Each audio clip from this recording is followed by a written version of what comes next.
to announce the first place winner of the league. Let's give a hand for Crossroads team. I couldn't wait to get here today. When I walk in, I feel that energy, and I see mothers and parents and family members saying, "Hey, Chief, thank you for this."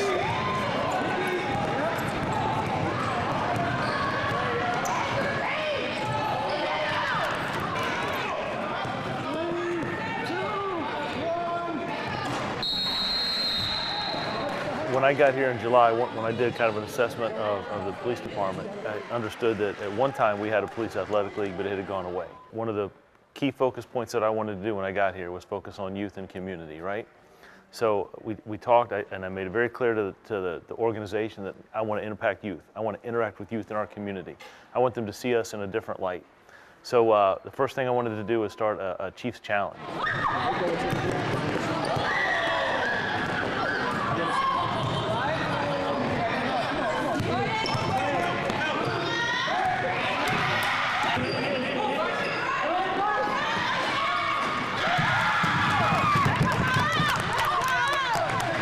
In Newport News, there are 8 boys and girls clubs right up and down Newport News, right in the peninsula area.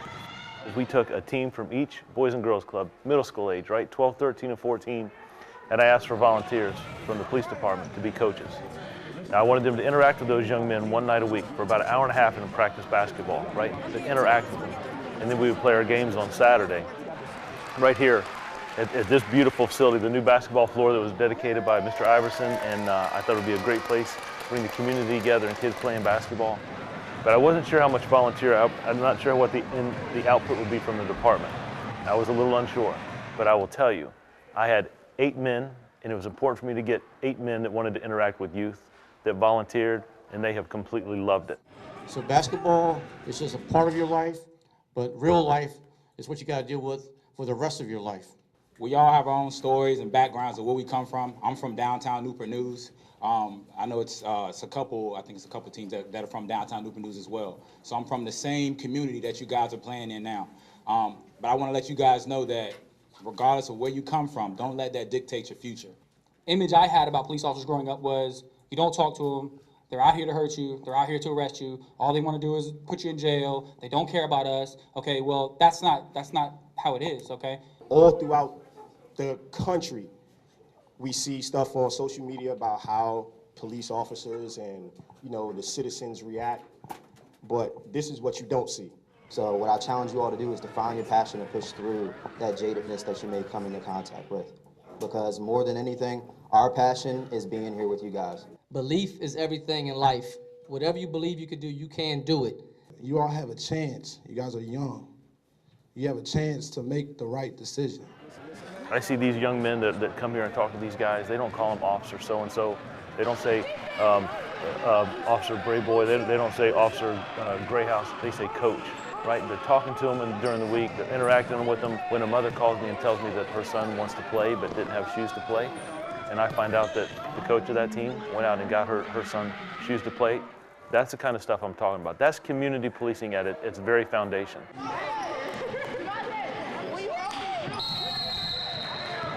A couple things surprise me.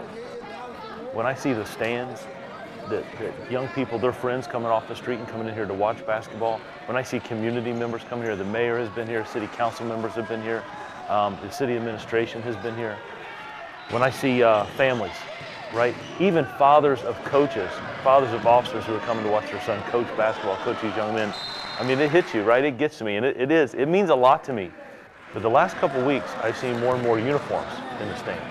I've seen officers that are working coming off the street to watch the games. Hell, we heard about this, and people are talking about it back at the precincts and different divisions, and officers are coming in to watch the games. I've got sergeants and lieutenants, captains, deputy chiefs that are coming by and watching these games. And then I look around, and I've got some officers in plain clothes, and they're off. They're enjoying their Saturday, but they want to come here and watch these games. That's how we get outside the box and do some other energy things going on in the department. How do we interact with youth? That's important to me. This was my club. I was born here, 26th Street, 700 block. Loved to come to this club because I knew that I was safe here, adults cared for me, and were going to take care of me. We're trying to do the same thing for you. You are our future. Hold that future in your hand and take care of it, because you can do anything. Who would think that a guy born on 26th Street, 700 block would be the mayor of Newport News? Anything is possible with the right attitude. Your attitude will take you far in this life, or it can destroy you.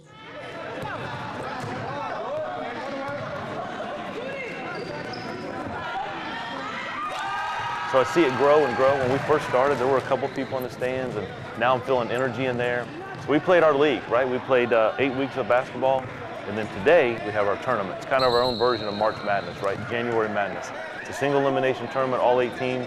And what my goal is to bring the team that wins and their coaches down to City Council, and I would like the mayor to present them their trophy for the tournament, and that they can put that on display at the Boys and Girls Club that wins it.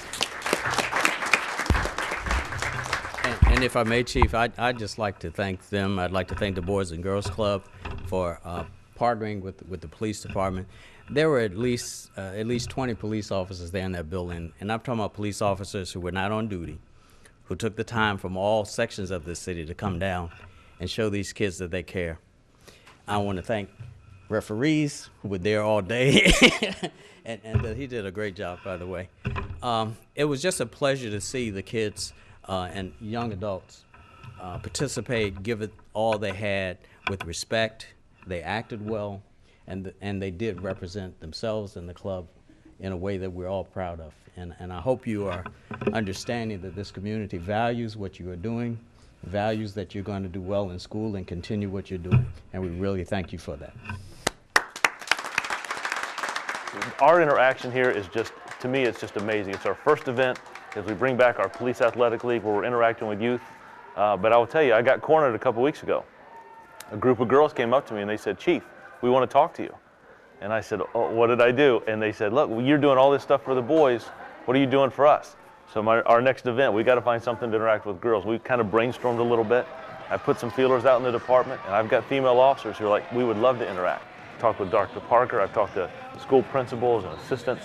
They all know about this league, right? And we're just going to continue and do some bigger things. But I know I got a group of girls that are looking for me. If I don't get something with those girls, they're going to be chasing me down. It's all about the youth and those officers and they're working together. At the end of the day, we're just letting them know we care about them. We're invested in what's going on in their lives. And I will tell you, there's a lot more going on in that gym than just basketball. Congratulations, guys.